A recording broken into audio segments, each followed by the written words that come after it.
Nakatitig ako sa lumang orasan na nakasabit sa dingding ng aking kwarto. Ang bawat tik-tak, tila mga martilyo na kumakatok sa pintuan ng realidad. Isang segundo na lang, isa pang paghikab ng oras at ang mundo.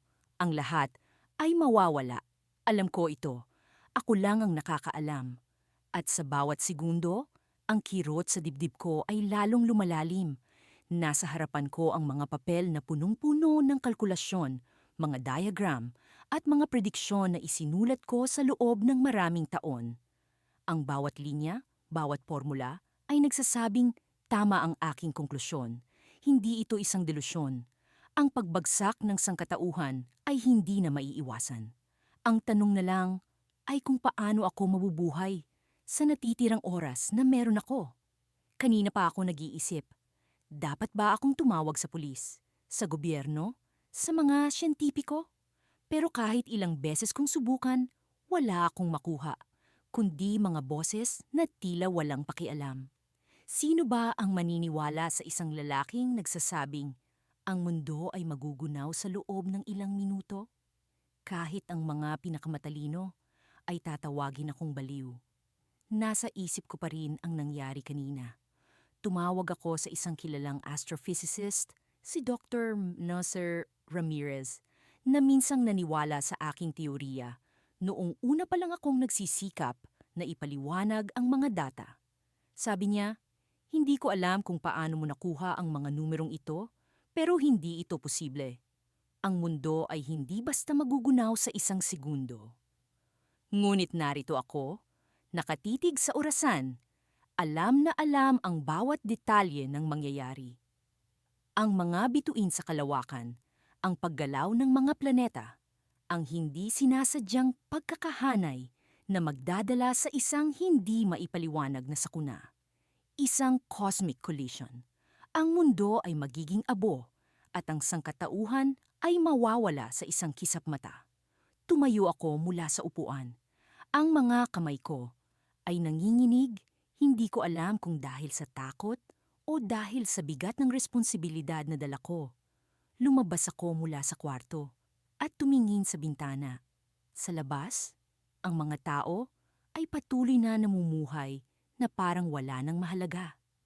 May magkasintahang naglalakad habang magkahawak kamay, isang matandang nagtitinda ng balot sa kanto, at mga bata na naglalaro ng habulan.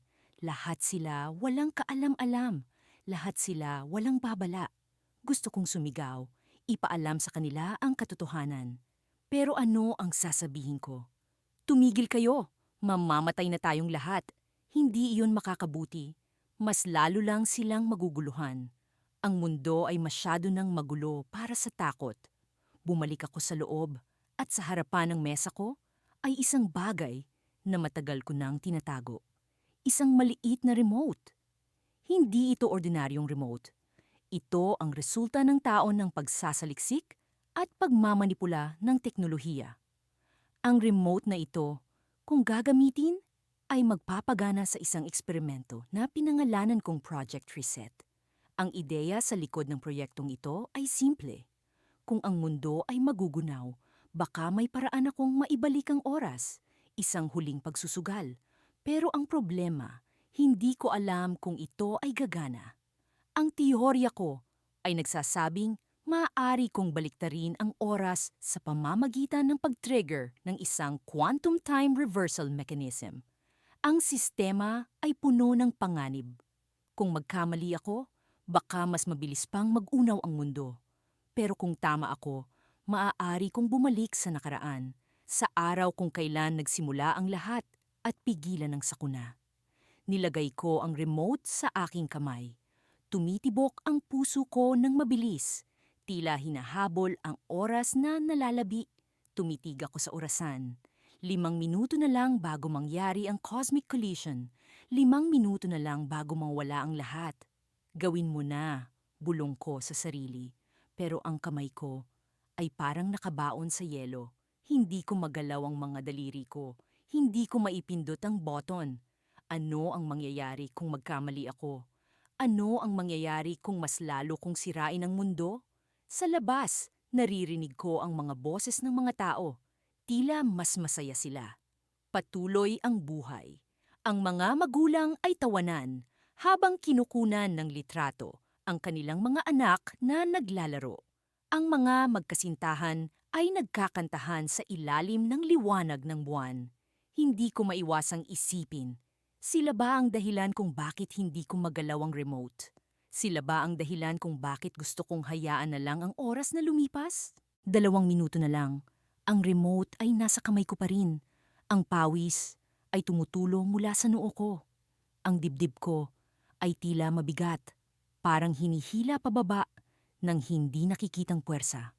Pinikit ko ang mga mata ko at inisip ang lahat ng natutunan, ang lahat ng sakripisyo, ang lahat ng dahilan kung bakit ako narito. Hindi ko kayang hayaan ang mundo na mamatay. Hindi ko kayang hayaan ang kasaysayan na maglaho. 1 minuto na lang. Pindutin ko na ba? Gagawin ko na ba?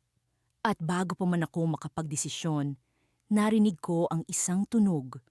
Isang malakas na tunog, parang sirena na bumabagsak mula sa langit. Bumukas ang bintana at isang matinding liwanag ang tumama sa aking mukha. Ang remote ay biglang nag-vibrate sa kamay ko. Hindi ko alam kung anong nangyayari. Ang liwanag ay sumilaw sa buong kwarto at sa isang iglap nawala ang lahat. Pagdilat ng mata ko, nasa ibang lugar na ako. Pero hindi ito ang nakaraan. Hindi rin ito ang kasalukuyan. Ang tanawin sa harapan ko ay hindi mundo. At sa harapan ko, may isang nilalang na nakatingin sa akin. Ikaw ang pumili, sabi nito. Ang boses ay parang alingaw-ngaw mula sa kawalan. Ngayon, simulan natin ang bagong laro. Paano nangyari ito? Nang pindutin ko ba ang remote? O ito ba ang pagbagsak ng mundo?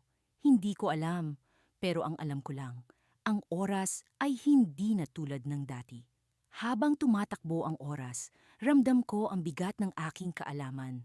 Ang bawat segundo ay tila isang bomba na malapit ng sumabog at ako lang ang may hawak ng susi upang maipabatid ito sa sangkatauhan. Ngunit paano nga ba? Paano mo sasabihin sa mundo na malapit na itong magwakas? Nagising ako sa isang panaginip na tila isang bangungot, ngunit sa halip na takot, isang kakaibang kapanatagan ang bumalot sa akin.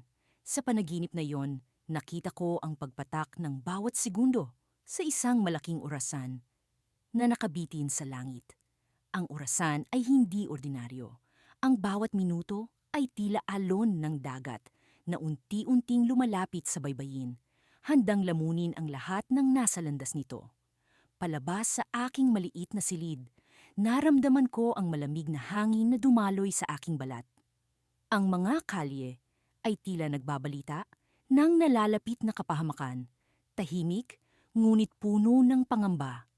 Bawat hakbang ko ay may kaakibat na pag-iisip kung paano ko haharapin ang araw na ito.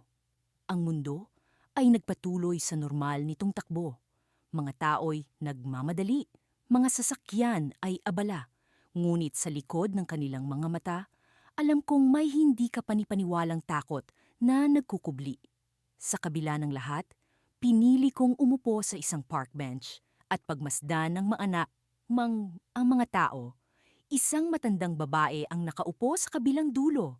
Pinabasa ang isang lumang aklat habang ang mga batang naglalaro ay nagtatawanan sa paligid. Sa kanilang mga mata, nabanaagan ko ang pag-asa. Pag-asang hindi nila alam ay mawawala. Sa kanilang mga tawa, naroon ang musika ng buhay, musika na malapit ng maputol. Bigla kong naramdaman ang panginginig ng lupa. Isang hindi maipaliwanag na lindol, tila paalala ng nalalapit na wakas. Ang mga tao sa paligid ay nagpanik, ngunit wala silang kaalaman sa tunay na dahilan. Ako lamang ang nakakaalam, at sa bawat paggalaw ng lupa, ramdam ko ang responsibilidad na dapat kong gampanan. Nang tumigil ang pagyanig, nagpasya akong bumalik sa aking apartment. Ang mga dingding ay tila nagbibisikleta sa aking paligid, bumabalik sa aking alaala ang mga pangitain na nagbigay sa akin ng babala. Naupo ako sa harap ng aking computer at nagsimulang mag-type ng isang mensahe. Isang mensaheng magbibigay ng kaalaman sa lahat. Ang mundo ay malapit ng magwakas. May isang segundo na lang bago ang lahat ay maglaho. Hindi ko alam ang eksaktong dahilan, ngunit nararamdaman ko ito. Sa bawat paggalaw ng oras, naroon ang babala. Kaya't sa mga natitirang oras, mahalaga ang bawat segundo. Ipagmalaki ang buhay, magmahal, at ipagdiwang ang mga natitirang sandali. Ngunit habang tinatapos ko ang mensahe, isang pamilyar na tunog ang umalingaw-ngaw. Isang tawag mula sa isang hindi kilalang numero. Sinagot ko ito at sa kabilang linya ay isang boses na malamig, ngunit puno ng tiyaga. Alam namin kung ano ang ginagawa mo. Hindi mo dapat ipaalam sa iba. Bigla, nagdilim ang aking screen at ang lahat ng data ay nawala. Isang nakakatakot na pag-iisip ang pumasok sa aking isipan. Hindi ako nag-iisa sa kaalamang ito. May iba pang may alam, ngunit hindi ko alam kung sino sila, ano ang kanilang intensyon, o kung bakit nila ako pinipigilan. Nagmadali akong bumaba sa gusali, nagtungo sa kalye, at naglakad ng walang direksyon. Sa bawat hakbang, nag-iisip ako kung paano ko maiaabot ang babala sa mundo nang hindi mapigilan. Ngunit sa bawat pag-ikot ng oras, ramdam ko ang presensya ng isang hindi nakikitang puwersa na nakabantay sa akin. Sa gitna ng aking paglalakad, nakita ko ang isang malaking karatula sa gitna ng syudad. Tanggapin ang hinaharap. Huwag matakot. Sa likod ng mga salitang ito, narinig ko ang pag-ugong ng isang sasakyan na papalapit. At bago ko pa man namalayan, isang itim na van ang huminto sa aking harapan. Nagbukas ang pinto at mga lalaking nakasuot ng itim ang bumaba. Ang mga ito ay hindi ordinaryong tao. Sa kanilang mga mata ay naroon ang kaalaman na katulad ng sa akin. Ngunit sa halip na takot, isang kakaibang kapanatagan ang bumalot sa akin. Halika, sabi ng isa. Alam namin ang nalalaman mo at alam namin ang dapat mong gawin. Habang papasok ako sa van, naisip ko ang kakaibang twist na ito. Hindi ko alam kung ito ay ang simula ng isang bagong kabanata o ang simula ng katapusan. Ngunit sa likod ng lahat, isang tanong ang naiwan. Sino ang tunay na may alam sa nalalapit na wakas? Ako'y nakatayo sa gitna ng isang luntiang lambak kung saan ang hangin ay tila may dalang bulong ng mga lihim na matagal nang nakalimutan. Ang mga ibon ay naglalakbay sa kalangitan, tila walang kamalay-malay sa napipintong pagkagunaw ng mundo. Sa kabila ng nakalulugod na tanawin, hindi ko magawang kalimutan ang bigat ng aking kaalaman. Ako lamang ang nakakaalam ng tiyak na oras at paraan ng pagwawakas ng sangkatauhan. Isang segundo na magpapabago sa lahat. Habang binubuo ko ang mga huling hakbang ko sa lambak, pilit kong inalala ang nakaraan. Paano nga ba ako napunta sa sitwasyong ito? Isang simpleng email, isang lihim na mensahe mula sa hinaharap ang nagsilbing babala.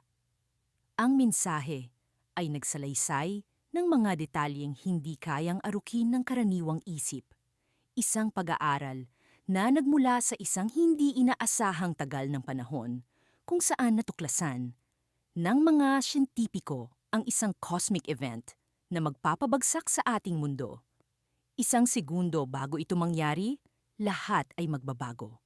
Nagpatuloy ako sa paglalakad, iniwasan ang bawat pulang bato na nakakalat sa lupa. Sa aking bulsa, mahigpit kong hawak ang isang maliit na aparato, isang bagay na tila hindi kapanipaniwala sa sinumang makakakita. Ang aparatong ito ang susi sa aking plano, ang tanging pag-asa na mayroon akong maibigay. Nalalapit na ang sandali at kailangan kong siguruhing ang bawat segundo ay nagagamit sa tamang paraan. Sa di kalayuan, natanaw ko ang isang kubo. Doon, nakatira si Elena, ang babaeng minsang nagbigay sa akin ng pag-asa. Hindi niya alam ang lahat ng ito. Hindi ko kailanman naisip na sabihin sa kanya. Paumanhin, Elena. Hindi ko nais na ikaw ay masaktan. Ngunit sa kabila ng lahat, kailangan ko siyang makita sa huling pagkakataon. Pagpasok ko sa kubo, naramdaman ko ang init ng apoy na nagmumula sa maliit na kalan. Si Elena ay nakaupo sa isang lumang sofa. Ang kanyang mga mata ay puno ng pag-aalala. May problema ba? Tanong niya. Ang kanyang tinig ay puno ng pag-aalala. Hindi ko magawang sagutin agad. Paano ko nga ba ipapaliwanag ang lahat ng ito sa kanya? Sa halip, iniabot ko ang aparato sa kanyang mga kamay. Elena, ito ang tanging pag-asa natin, sabi ko habang tinitingnan siya ng buong sinseridad. Anong ibig mong sabihin? Tanong niya habang tinitignan ang aparato na tila isang bagay na hindi niya lubos na nauunawaan. May mangyayari, isang bagay na hindi natin kayang pigilan. Ngunit ang aparatong ito, may kakayahan itong magdala sa atin sa isang lugar kung saan tayo ay ligtas. Paliwanag ko. Nakita ko ang pagdududa sa kanyang mga mata, ngunit naramdaman ko rin ang kanyang tiwala. Hindi ko siya maaring biguin. Anong lugar? Tanong niya. Ang kanyang tinig ay medyo nanginginig. Isang segundo bago magunaw ang mundo, ang aparato ay magdadala sa atin sa isang alternate na realidad.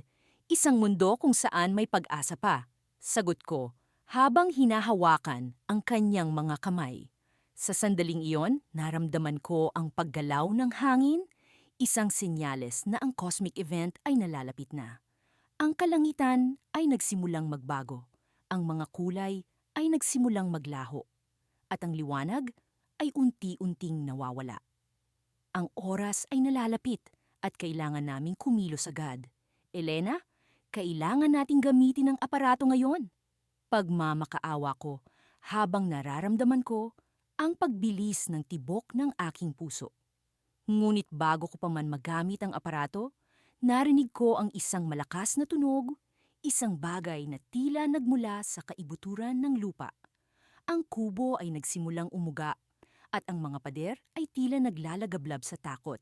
Sa isang iglap, naglahong parang bula si Elena at naranasan ko ang pinakamalaking takot sa aking buhay. Sa kabila ng lahat ng pag-aalala, hinawakan ko ang aparato at pinindot ang maliit na buton sa gitna nito.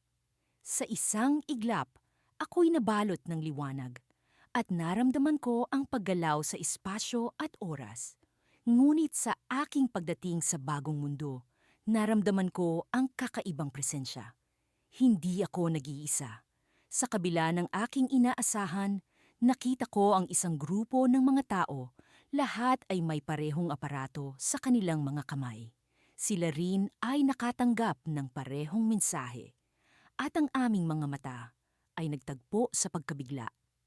Hindi ko alam kung ito ba'y isang bagong simula o isang bagong panganib.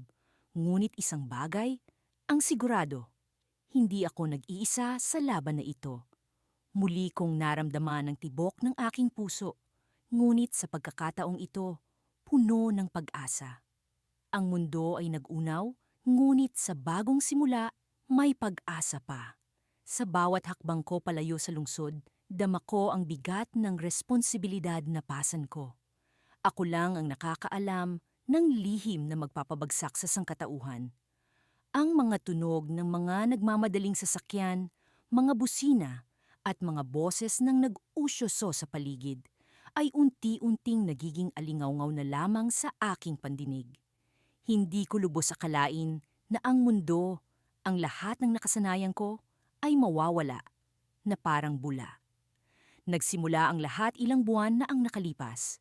Sa isang ordinaryong araw, nakatanggap ako ng isang mensahe mula sa isang hindi kilalang numero. Alamin mo ang katotohanan. Ito ang tanging laman ng mensahe. Sa una, inisip ko na isa lamang itong biro, ngunit may kakaibang pakiramdam na bumulong sa akin na hindi ko dapat baliwalain. Sinundan ko ang mga patunay, ang mga pahiwatig, na dahan-dahang nagbukas sa akin ng isang masalimuot na pag-unawa. Isang propesyang matagal nang nakaukit sa mga sinaunang teksto na nagsasabing ang pagbagsak ng sangkatauhan ay malapit na. Habang binabalikan ko ang mga pangyayari, hindi ko maiwasang magtanong sa sarili kung ano ang dapat kong gawin. Ang pag-iwan sa lahat ng mga tao na walang kaalaman sa nalalapit na kasawiang palad ay tila isang kalapastanganan. Ngunit ano nga ba ang magagawa ko? Kung ibabahagi ko ito, sino ang maniniwala? Hindi ba't mas magiging magulo ang lahat? At sa huli, maiwasan ba ang nakatakda na? Sa kabila ng pag-alinlangan, isang bagay ang malinaw sa akin. Kailangan kong kumilos. Kaya naman, nagdesisyon akong puntahan ng isang tao na maaaring makatulong sa akin. Si Dr. Elena Vargas, isang kilalang siyentipiko na may malalim na kaalaman sa mga ancient civilizations at kanilang mga propesya. Isa siya sa mga kaunting tao na maaaring makaunawa sa sitwasyon ko nang hindi ako hinuhusgahan. Habang papalapit ako sa kanyang opisina, nararamdaman ko ang mabilis na tibok ng aking puso. Alam kong oras na para ibunyag sa kanya ang aking natuklasan. Nagkatitigan kami at nakita ko sa kanyang mga mata ang parehong pag-aalala na bumabalot sa akin. Alam mo ba kung gaano kalalim ang pinasok mo? Tanong niya sa akin. Tumango ako at nagpatuloy siya. Ang mga tekstong ito, ang mga propesiya, maraming beses na itong nasubukan, ngunit hindi kailanman nagkatotoo. Ano ang nagpapaniwala sa iyo na ngayon ay iba? Pakiramdam ko, sagot ko. May kakaibang koneksyon ang mga pangyayari ngayon sa nakaraan. Ang mga sinyales, Elena, lahat sila nagkakatugma. Napabuntong hininga siya. Kailangan nating mag-ingat. Hindi mo maaring basta-basta sabihin ito sa lahat. Pero kung tama ka, may oras pa tayo para maghanda. Sa mga sumunod na araw, nagsimula kaming magplano. Nagdaos kami ng lihim na mga pagpupulong, nagimbita ng iba pang eksperto, at dahan-dahang nagbuo ng isang plano. Ang layunin namin ay makahanap ng paraan upang mapigilan ang sakuna o kung hindi man, ay matiyak na may mga makakaligtas. Ngunit habang patuloy ang aming paghahanda, napansin kong may mga kakaibang pangyayari sa lungsod. Mga pagkawala ng kuryente, mga pagtaas ng tubig sa mga lugar na hindi inaasahan at ang hindi mapigilang pagtaas ng temperatura. Lahat ng ito ay tila mga sinyales ng paparating na kasawiang palad. Isang gabi, habang nag-iisa ako sa aking silid, nakatanggap ako ng panibagong mensahe mula sa hindi kilalang numero. Hindi mo sila maililigtas. Oras na para sa bagong simula. Nang makita ko ang mensaheng ito, naramdaman ko ang malamig na hangin na dumaan sa aking likod. Sino ang nagpadala nito?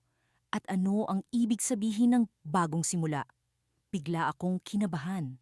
Ang mga taong tila nasa likod ng lahat ng ito ay mas malalim at mas makapangyarihan kaysa sa inaakala ko. Kinabukasan, habang naglalakad ako sa isang abalang kalye, naramdaman ko ang kakaibang presensya sa paligid. Sa bawat sulok ng daan, tila may mga matang nakamasid sa akin. Sino sila? Ano ang gusto nila? Sa aking paglalakad, napansin ko ang isang matandang lalaki na nakaupo sa gilid ng daan, nakatingin sa akin. Nagkatitigan kami at sa isang segundo, nagkaroon kami ng koneksyon na tila alam namin ang isa't isa. Lumapit siya sa akin at sa isang mababang tinig, sinabi niya, "Hindi ka nag-iisa. Ang sagot ay nasa ilalim ng lupa." Biglang bumilis ang tibok ng puso ko. Ano ang ibig niyang sabihin? Sino siya? Bago ko pa siya matanong, tumalikod siya at nawala sa gitna ng nagmamadaling tao. Ang oras ay mabilis na lumilipas at ang mga senyales ay mas nagiging malinaw. Sa kabila ng mga paghahanda, alam kong may nawawala sa akin. Isang piraso ng palaisipan na maaaring magligtas sa lahat. At ang sagot, ayon sa matandang lalaki, ay nasa ilalim ng lupa. Habang nagmumuni-muni ako, isang ideya ang pumasok sa isip ko. Paano kung... Ngunit bago ko pa man masaliksik ang ideya, Narinig ko ang isang malakas na pagsabog at ang lupa ay yumanig. Sa isang iglap, naintindihan ko na ang susunod na mangyayari ay hindi na matatakasan. Sa bawat segundo na lumilipas, pakiramdam ko ay unti-unting bumibilis ang tibok ng puso ko para bang hinahabol ako ng oras. Alam kong hindi na ako pwedeng mag-atubili pa. Nakatitig ako sa lumang orasan sa dingding ng aking kwarto na tila nagiging mas malakas ang tiktak nito habang papalapit ang hindi maiiwasang wakas. Isang segundo bago magunaw ang mundo, isang segundo na lamang ang natitira upang mailigtas ang sangkatauhan. Ako lamang ang nakakaalam at ako lamang ang may kapangyarihang pigilan ito. Nagsimula ang lahat 2 linggo na ang nakalilipas. Sa isang hindi inaasahang pagkakataon, nadiskubre ko ang isang lihim na koda habang nagkakalkal sa mga lumang dokumento ng isang yumaong siyentipiko na kilala sa kanyang mga kontrobersyal na pananaliksik. Ang kodang ito ang nagbigay sa akin ng babala tungkol sa nalalapit na paggunaw ng mundo. Sa una, akala ko'y isa lamang itong kalokohan, isang katang-isip na hindi dapat seryosohin. Ngunit habang pinagmamasdan ko ang mga koneksyon, ang mga ebidensyang unti-unting nagkakaroon ng hugis, hindi ko na napigilan ng takot na sumilay sa aking dibdib. Nag-uumapaw ang impormasyon sa aking isipan, ngunit wala akong mapagsabihan. Sino nga ba ang maniniwala sa akin? Ang ilan ay maaaring tawaging baliw. Ang iba naman ay pagtatawanan lamang ako. Kaya't pinili kong itago ang aking nalalaman, isinantabi ang takot, at umisip ng paraan upang pigilan ang sakuna. Sa mga nagdaang araw, ginugol ko ang oras ko sa pananaliksik. Pilit na hinahanap ang solusyon sa problemang bumabalot sa mundo. Hindi ko mabilang kung ilang gabi akong hindi natutulog. Pawang umaasa na ang bawat pagod at puyat ay may kahihinat ng mabuti. Sa bawat pagtuklas, nagkaroon ako ng mas malinaw na direksyon. Isa palang eksperimento ng siyentipiko ang nagkamali at nagbanta sa buong planeta. Kung hindi maibabalik sa dating kaayusan ang nasabing eksperimento, tiyak na maglalaho ang lahat ng buhay sa mundo. Kaya naman, sa kabila ng pangamba, kumilos ako. Tumungo ako sa pinagmulan ng eksperimento, isang lihim na pasilidad na matatagpuan sa liblib na lugar sa gitna ng kagubatan. Sa tulong ng koda, nahanap ko ang daan papunta sa loob. Ang pasilidad ay tila isang lumang laboratorio, puno ng mga sirang kagamitan at inaagiwang mga papel. Ngunit sa kabila ng kalumaan nito, naroon ang sagot sa aking mga dasal. Habang naglalakad ako sa loob, naramdaman ko ang bigat ng responsibilidad na nakaatang sa akin. Isa itong labanang hindi ko maaaring talikuran. Hindi ko mabilang kung ilang beses akong napatigil upang pag-isipan ang mga desisyong aking ginagawa. Ngunit sa bawat hakbang, muling bumabalik sa akin ang kabuuang larawan ng mundo. Mga mukha ng mga tao, kanilang mga ngiti, kanilang mga pangarap. Kailangan kong ipaglaban ito. Dumating ako sa isang silid na puno ng iba't ibang makina at mga kumikislap na ilaw. Sa gitna nito'y naroon ang isang malaking aparato na tila bumubulong ng mga lihim. Alam kong ito ang susi. Isa itong masalimuot na makina na responsable sa lahat ng ito. Hindi ko na nag-aksaya ng oras. Sinimulan ko ang proseso ng pag-deactivate.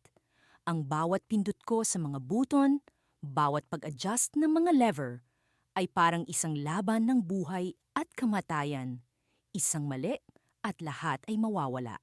Ngunit sa kabila ng aking pagsisikap, isang hindi inaasahang pangyayari ang naganap. Biglang nag-alarm ang mga makina at nagsimula itong mag-init ng labis.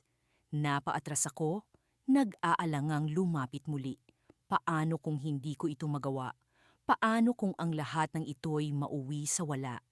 Isang segundo bago magunaw ang mundo. Isang segundo na lamang upang maabot ang tagumpay. Dumaan ang isang iglap, isang tibok ng puso, isang paghinga. At sa hindi kalayuan, narinig ko ang isang tunog na tila isang boses. Isang pahiwatig na hindi ko inaasahan. Sa likod ko, may isang tao.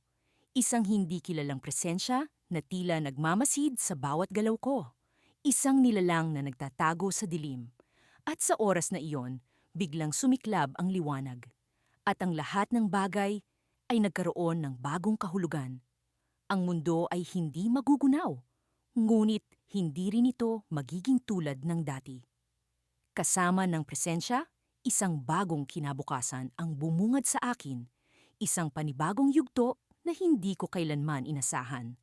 Ang paggunaw ng mundo ay hindi ang katapusan, kundi ang simula ng isang hindi inaasahang paglalakbay. Ang mga ulap ay tila bumibigat sa kalangitan. Ang bawat patak ng ulan ay mistulang mga mata ng mga kaluluwang nawawala at naghahanap ng kasagutan. Sa gitna ng kaguluhan, patuloy kong iniisip kung paano ko haharapin ang nalalapit na wakas ng mundo. Ako lang ang nakakaalam ng lihim na ito, na tila isang sumpang hindi ko maibahagi kaninuman. Ang oras ay patuloy na lumilipas at bawat segundo ay nagdadala ng bagong antas, ng takot at pangamba. Habang naglalakad ako sa makipot na iskinita ng lungsod, ang mga tao sa paligid ko ay abala sa kani-kanilang buhay, walang kaalam-alam sa paparating na trahedya. Ang mga bata ay naglalaro sa gilid ng kalsada. Ang mga magkasintahan ay naglalakad ng magkahawak kamay. At ang mga matatanda ay nakaupo sa mga bangko, nagkukwentuhan tungkol sa kanilang kabataan. Lahat sila ay tila nababalot ng ilusyon ng kasiguraduhan, samantalang ako ay nababalot ng katotohanan na hindi ko maibahagi. Nang makarating ako sa isang maliit na kainan, pumasok ako at umupo sa isang sulok. Mula sa aking pwesto, tanaw ko ang kabuuan ng kainan. Mga taong nag-uusap, nagtatawanan, at nag-uumpukan sa harap ng kanilang mga pagkain. Sa gitna ng lahat ng ito, isang babae ang pumasok. May hawak na libro at mukhang malalim ang iniisip. Nagulat ako nang makita ko siya, si Elisa, ang dating kasamahan sa trabaho, at ang nag-iisang tao na maaaring makatulong sa akin sa sitwasyong ito. Palihim ko siyang pinagmasdan, iniisip kung paano ko siya kakausapin. Ang aking puso ay nag-umpisang bumilis ang tibok, tila ba nag-uumpisa na ang pagbilang ng bawat segundo patungo sa wakas. Nagdesisyon akong lapitan siya at sa bawat hakbang na ginawa ko, pakiramdam ko'y may bumibigat na responsibilidad sa aking balikat. Nang makarating ako sa kanyang harapan, siya ay nagtaas ng tingin at ngumiti, isang ngangiting puno ng magkahalong pagtataka at saya. Matagal na tayong hindi nagkita. Wika niya, tila ba walang ideya sa bigat ng balitang dala ko? Oo, matagal na. Tugon ko, pilit na tinatago ang panginginig ng aking boses. May kailangan akong sabihin sa iyo, Elisa, isang bagay na napakahalaga. Siya'y nagtaas ng kilay at ang kanyang mga mata ay nagpakita ng interes. Ano yon? Huminga ako ng malalim. Ramdam ko ang malamig na hangin sa aking dibdib. Alam mo ba ang tungkol sa mga bulalakaw na sinasabi sa balita? Ang mga ito ay hindi basta-basta lang. May isa sa kanila, nadadapo sa mundo at wala na tayong oras. Ang kanyang mukha ay biglang napuno ng pagkabigla at hindi paniniwala. Ano? Paano mo nalaman? Hindi ba dapat meron tayong babala mula sa mga siyentipiko? May mga bagay na hindi nila alam, Elisa, at ako lang ang nakakuha ng babala na ito mula sa isang lumang dokumento na natuklasan ko noong nasa trabaho pa tayo. Hindi ko alam kung paano, pero parang ito na ang katapusan. Natahimik siya, tila ba iniisip ang bawat salitang sinabi ko. Kung totoo ang sinasabi mo, ano ang plano mo? Ano ang gagawin natin? Ang tanong na iyon ay matagal ko nang iniisip. Pero kahit sa dami ng oras na ginugol ko sa pag-iisip, wala pa rin akong konkretong plano. Hindi ko alam kung paano, Pero kailangan nating gumawa ng paraan para iligtas ang mas marami pang tao. Kailangan nating kumilos. Hindi ko alam kung paano niya natanggap ang bigat ng balita, pero nakita ko sa kanyang mga mata ang determinasyon. Kung ganon, simulan natin ngayon. Wika niya, puno ng lakas ng loob. Ngunit sa gitna ng aming pag-uusap, biglang may narinig kaming malakas na tunog mula sa labas. Isang tunog na tila ba hinuhudyat ang simula ng katapusan. Ang lupa ay nagsimulang manginig at ang mga tao sa kainan ay nagsimulang magpanik. Ang bawat segundo ay tila bumibilis. Ang bawat hakbang ay nagdadala ng takot. Sa gitna ng kaguluhan, nagawa naming makalabas ng kainan. Ang kalangitan ay nagbago ng kulay, tila ba nagbabanta ang mga bulalakaw sa kanilang pagdating. Ngunit sa aking pagbaling, nakita ko ang isang bagay na hindi inaasahan. Isang van na may logo ng isang organisasyon at sa pintuan nito ay nakatayo ang isang tao na hindi ko inaasahan. Siya ay si Marco, ang dating kasamahan din sa trabaho na matagal nang nawala. Sumama kayo sa akin, wika niya. May plano tayo at may oras pa tayo. Sa oras na iyon, na-realize ko na ang mga bagay ay mas malalim kaysa sa inaakala ko. Ang mundo ay hindi lang basta magugunaw, pero mayroong puwang para sa pag-asa. Ngunit paano namin ito gagamitin? Ang sagot ay tila nasa mga kamay ni Marco at ang oras ay patuloy na bumibilang patungo sa wakas. At sa huling segundo bago sumunod sa kanya, nalaman ko ang tunay na laban ay hindi sa pag-iwas sa wakas, kundi sa paglikha ng bagong simula. Ako'y nakatayo sa gitna ng isang kalye na minsang puno ng buhay. Ngayon, ang katahimikan ay naglalaman ng bigat ng nalalapit na paggunaw. Ang mga gusali ay tila mga multo, mga aninong nagsasalaysay ng mga kwento ng nakaraan. Alam kong hindi magtatagal ang mga ito, ngunit sa isang segundo, ang kanilang kwento ay magwawakas. Ako ang tanging nakakaalam ng nalalapit na kasawian, at ang kaalaman na ito ay parang isang sumpa, isang pasanin na wala akong kakayahang ibahagi o ipaliwanag sa iba. Sa aking bulsa ay ang isang lumang relo. Sa bawat tik, ito'y nagpapaalala sa akin ng oras na hindi ko kayang pigilan. Isang segundo bago mag-unaw ang mundo. Isang segundo bago mawala ang lahat ng alam ko. Ang mga tao'y hindi nakakaalam. Patuloy pa rin sa kanilang pang-araw-araw na gawain. Walang kamalay-malay sa pagkawasak na darating. Minsan, naiisip kong hindi ba mas mabuti ang hindi alam, ang mabuhay sa kasinungalingan ng katiwasayan? Ngunit ibang klasing bigat ang dala ng kaalamang ito. Sa bawat hakbang ko sa kalye, nadarama ko ang pagtutol ng lupa. Parang alam nito ang kapalarang naghihintay. Ang hangin ay tila may kakaibang lamig.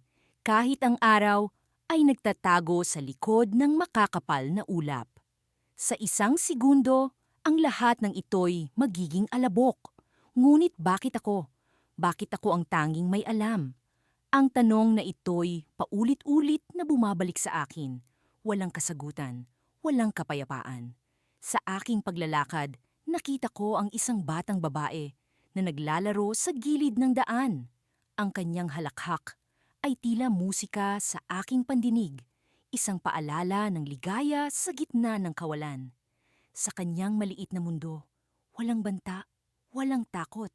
Naalala ko ang sarili kong kabataan, ang mga araw na puno ng saya at mga pangarap. Sa isang segundo, ang lahat ng pangarap na iyon ay magiging isang alaala na lamang. Ang mga mata ng batang babae ay nagtagpo sa akin. "Kuya, bakit ka malungkot?" Tanong niya, puno ng inosente. Nagkibit balikat ako, hindi alam kung paano ipaliwanag ang bigat ng nalalaman ko. "Wala, iniisip ko lang ang mga bagay-bagay." Sagot ko, sinusubukang itago ang katotohanan. Ngunit sa loob ko, ang takot ay lumalalim. Paano ko sasabihin sa kanya na sa isang segundo, ang kanyang mundo ay magiging iba? Hindi ko magawa. Wala akong lakas na sirain ang kanyang inosente. Sa halip, ngumiti ako kahit ang puso ko'y umiiyak. Nagpatuloy ako sa paglalakad, iniisip kung ano ang mangyayari sa isang segundo. Paano kaya ang pakiramdam ng magunaw ang mundo? Ang mga tanong na ito'y bumabalot sa akin, tila mga anino na hindi maalis. Sa gitna ng aking pag-iisip, naramdaman ko ang isang kakaibang panginginig sa lupa. Ang mga ibon ay biglang lumipad palayo. Ang mga aso'y nagtatago sa kanilang mga kulungan. Ang hangin ay nag-iba ng direksyon, parang may gustong ipahiwatig. Ang puso ko'y tumibok ng mabilis, alam kong malapit na. Ngunit sa halip na takot, isang uri ng kapayapaan ang bumalot sa akin. Sa wakas, ang bigat ng nalalaman ko ay mawawala. Sa isang segundo, ang lahat ng tanong ay magkakaroon ng kasagutan. Ngunit sa likod ng kapayapaang ito, may isang bahagi sa akin na umaasa na ito'y hindi pa ang katapusan. Sa aking paglingon sa paligid, nakita ko ang mga tao na patuloy sa kanilang gawain, wala pa ring kamalay-malay. Ang kanilang mga ngiti, ang kanilang saya. Lahat ng ito'y magiging parte ng isang alaala. Sa isang segundo, ang kanilang mga buhay ay magbabago. Ngunit paano kung may paraan para maiwasan ito? Paano kung may paraan upang iligtas ang mundo? Habang iniisip ko ito, isang matandang lalaki ang lumapit sa akin. Ang kanyang mga mata ay puno ng karunungan, parang alam niya ang aking nalalaman. Hindi pa huli ang lahat, anak. Sabi niya, puno ng pag-asa. Nagulat ako, hindi inaasahan ang kanyang mga salita. Ano ang ibig mong sabihin? Tanong ko, umaasa sa kahit kaunting pag-asa. Ngumiti siya at sa kanyang ngiti ay ang kasagutan na matagal ko nang hinahanap. May oras pa. Isang segundo ay sapat para sa pagbabago. Sa mga sandaling iyon, isang pag-asa ang bumalot sa akin. Bago mag-unaw ang mundo, may pagkakataon pa. Sa isang segundo, may pag-asa pa. Ngunit paano? Paano ko sisimulan ng pagbabago? At sa aking likod, naramdaman ko ang malamig na hangin. Sa isang segundo, ang lahat ng ito'y magiging iba. Ngunit hindi ito ang katapusan. Ito'y simula ng isang bagong pag-asa. Sa bawat segundo ng aking paghinga, ramdam ko ang bigat ng mundo sa aking mga balikat. Ang mga palatandaan ay nagsimula ng magpakita. Ang mga bitak sa lupa, ang tila pagkahulog ng langit, at ang mga alingawngaw ng mga hindi maipaliwanag na tunog. Sa kabila ng lahat ng ito, ako lamang ang may alam sa katotohanan. Ako ang tagapagtaglay ng lihim na ito. Ako ang nakatanggap ng babala mula sa kapwa, hindi kilalang nilalang. Sa mga nakaraang araw, hindi ko maalis sa isip ang aking misyon. Ano ba ang aking gagawin? Paano ko ililigtas ang sangkatauhan kung ako mismo ay nababalot ng takot at pag-alinlangan? Ngunit sa kabila ng pag-alinlangan, narito ako, naglalakad sa tahimik na kalye ng isang lungsod na tila walang kamalay-malay. Sa nalalapit na kapahamakan, huminto ako sa harap ng isang antigong tindahan. Sa loob, nakita ko ang isang lumang radyo, ang uri na ginagamit ng mga tao noong unang panahon para makibalita sa kung anong nangyayari sa mundo. Binuksan ko ito, umaasa na maririnig ko ang kahit anong balita na makapagpapawi ng aking pangamba. Walang tunog ang radyo maliban sa static. Ngunit sa likod ng ingay, may narinig akong boses. Isang pabulong na boses, tila nagmumula sa kawalan. Ikaw ang susi, sabi ng boses. Ikaw ang susi sa pagliligtas. Nagulat ako. Sino ang nagsasalita? Paano nila nalalaman ang tungkol sa akin? Ngunit bago ko pa man masagot ang aking mga tanong, narinig ko ang isang tunog mula sa labas. Isang malakas na pagsabog na tila nagmula sa kalangitan. Tumakbo ako palabas at ang nakita ko ay ang mga tao na nagtatakbuhan. Ang mga mukha nila ay puno ng takot. Ang mga ulap sa langit ay nagsimula ng umitim. Tila nagbabadyang bumuhos ng ulan. Sa kabila ng kaguluhan, nakita ko ang isang babae sa gitna ng kalsada. Siya ay tahimik, hindi tulad ng iba na nagtatakbuhan sa takot. Ang kanyang mga mata ay nakatuon sa akin, puno ng misteryo, at alam ko sa sandaling iyon na siya ay konektado sa lahat ng ito. Lumapit ako sa kanya, at nang kami ay magkatapat na, nagtanong siya, "Alam mo ba kung ano ang susi sa lahat ng ito?" Ang kanyang tinig ay puno ng katiyakan, na tila alam niya ang sagot sa tanong na matagal ko nang hinahanap. "Alam ko," sabi ko, pagamat sa loob ko ay puno pa rin ng pag-aalinlangan. "Ngunit paano mo nalaman?" Ngumiti siya, isang nangiting puno ng sikreto. "Ang mundo ay may plano para sa lahat, at ikaw ang napili. Ngunit hindi mo ito magagawa ng mag-isa." Sa sandaling iyon, lahat ng aking takot ay tila nawala. Naroon siya, isang taong handang tumulong, isang taong may alam. Ngunit bago ko pa mamasabi ang aking saloobin, narinig ko ang isang tunog mula sa likod. Isang tunog na pumukaw sa aking kalooban. Tumalikod ako, at doon ko nakita ang isang pintuan na hindi ko napansin kanina. Isang pintuan na tila nag-aanyaya sa akin na pumasok. Lumapit ako sa pintuan, at nang ito ay bumukas, nakita ko ang isang daigdig na hindi ko akalaing makikita. Isang mundo na puno ng liwanag, puno ng pag-asa. Ngunit sa likod ng liwanag, nararamdaman ko ang isang bagay. Isang bagay na hindi ko maipaliwanag. May bahagi sa akin na nagsasabi na ito ang susi sa pagliligtas. Ngunit may bahagi rin na nagsasabing ito ang simula ng katapusan. Ngunit sa kabila ng lahat ng mga pangamba, alam ko na kailangan kong pumasok. Alam ko na ito ang aking misyon, ang aking tadhana. Ngunit bago ko pa man magawa, narinig ko ang boses ng babae mula sa likod. "Huwag kang mag-alala," sabi niya. "Lahat ng ito ay bahagi ng plano." Sa sandaling iyon, nagising ako. Hindi ko alam kung ito ay panaginip o katotohanan. Ang mundo ay tila normal, ngunit ang pakiramdam ng misteryo ay hindi nawala. Alam ko sa loob ko na ang oras ay malapit na.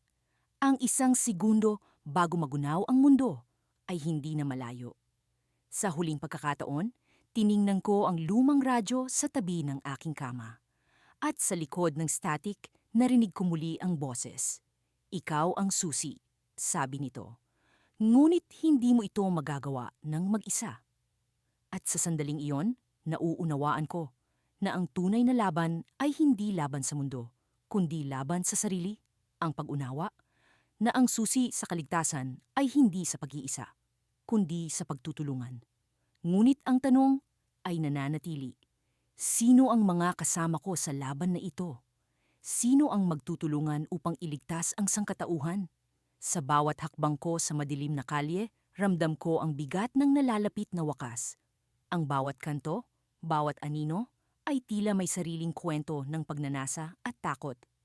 Ang mundo ay nasa brink na ng pagkalugmok, subalit sa isang segundo bago magunaw, ako lamang ang may hawak ng katotohanan. Isang lihim na kasinlaki ng buhay. Ang orasan ay nagtatakda ng huling oras. Bawat tiktak ay isang paalala ng nalalapit na pagwawakas. Ang mga ilaw ng lungsod ay tila baga kumukurap, sumasalamin sa agos ng kawalang katiyakan. Sa kabila ng kaguluhan, ako'y naglakad patungo sa isang lugar na hindi ko pa napupuntahan. Isang lugar kung saan ang lahat ng ito ay magsisimula. Sa aking bulsa, hawak ko angap ako ang maliit na aparato na naglalaman ng lahat ng data at kaalaman tungkol sa impending doom. Ito ang huling piraso ng puzzle, ang susi sa pag-unawa sa kung paano ko magagawang baguhin ang takbo ng kapalaran ng sangkatauhan, kung ito nga ba ay posible. Ang teknolohiya ay tila baga sumasalamin sa aking sariling pagkatao, komplikado, puno ng hiwaga at sa huli, marupok.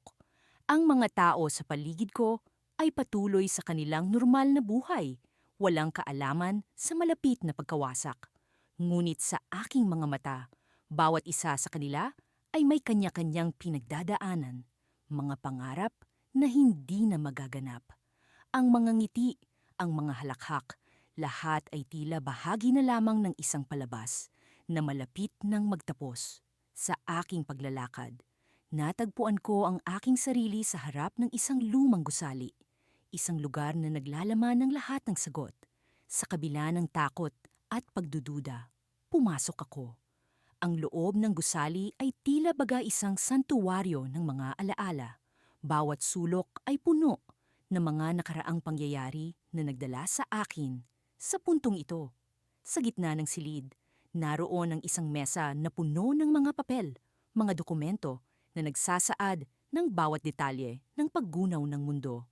Sa kabila ng lahat ng ito, isa lang ang mahalaga, ang aparato sa aking kamay. Ito ang magpapasya kung may pag-asa pa ba o wala na talagang pag-asa ang sangkatauhan. Habang binubuksan ko ang aparato, ang aking puso'y nag-uumapaw sa kaba. Ang mga ilaw nito'y kumislap. Nagsimula ang proseso ng pag-analyze sa lahat ng data. Ang bawat segundo ay tila baga isang eternity. Ngunit alam kong sa bawat tiktak ay malapit na akong makarating sa katotohanan.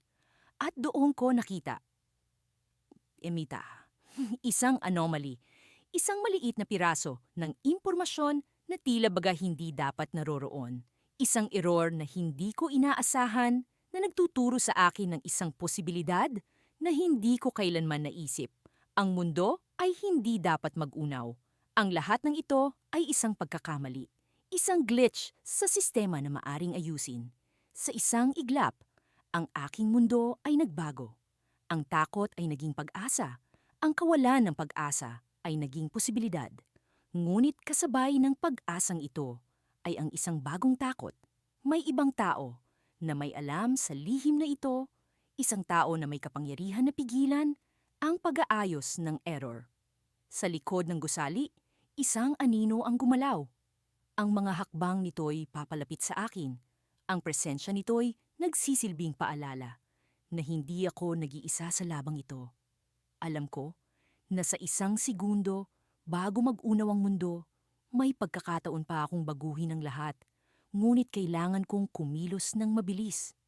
Sa dulo ng silid, narinig ko ang pag-click ng isang baril, isang tunog na nagpatigil sa aking puso.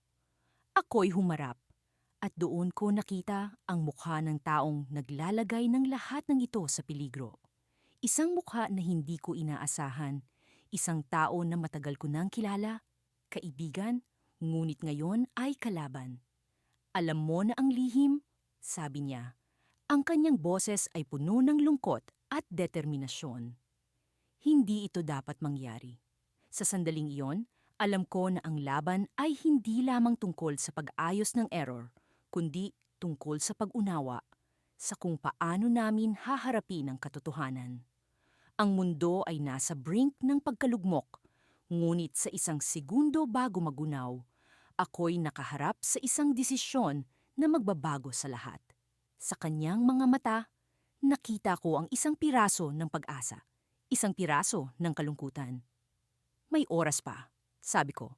Ang boses ko'y puno ng pag-asa. Kailangan nating kumilos. At sa isang segundo, bago magunaw ang mundo, ang desisyon ko'y nagdulot ng isang twist na magbabago. Sa lahat ng alam ko, isang twist na hindi ko inaasahan. Isang twist na nagbigay buhay at takot sa kinabukasan.